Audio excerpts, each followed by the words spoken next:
Hi and welcome back to my channel. We're here again with the Cornely FBN. This is part 8 of the video series. As per previous video, we have fit the foot onto the machine. Now it's time for us to fit the guide.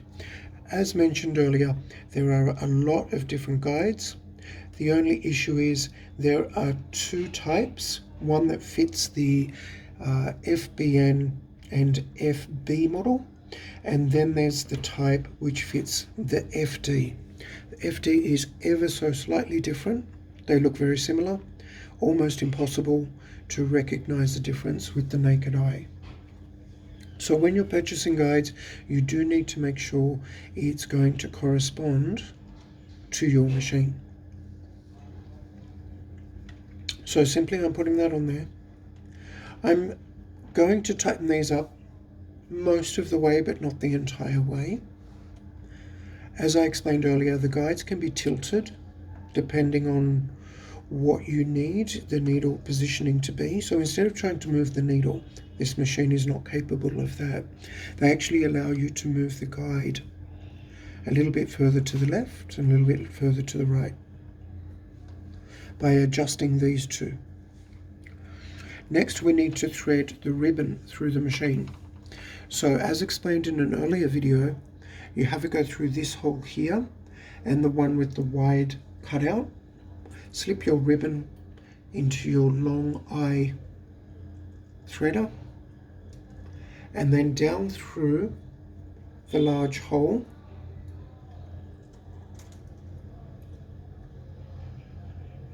through to the big gap. If you can see there in the video where my finger is, the ribbon is going down through this hole. Guide that through, make sure it's not twisting too much. We can straighten that back out later.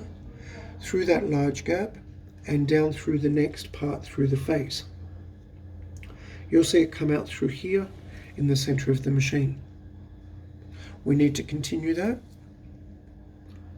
down through to the front. Now the ribbon or trim can go through either side. Make sure you've got your handle to the front, your guide here on the left, and that your trim is coming through the front, not the back. Like so. I then, if the hole is big enough, use the same threader, lift the foot halfway, and slip it all the way through past the needle, like so.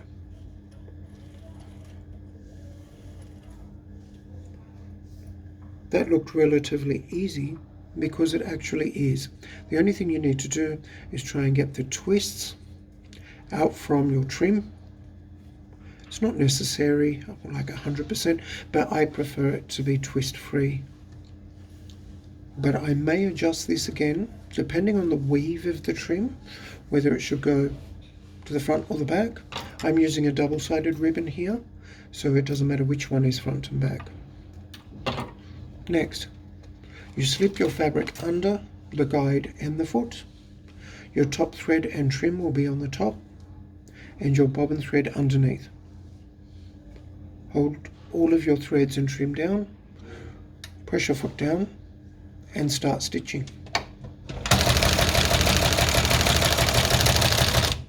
I prefer to stop after a short period like that, just to trim all the loose threads, stop them getting in the way, even the ribbon.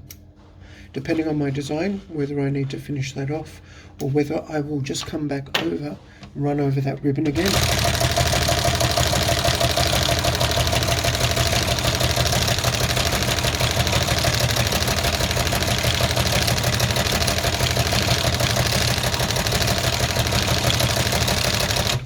I'm using a standing ribbon guide here, which is why I'm getting the 3D effect.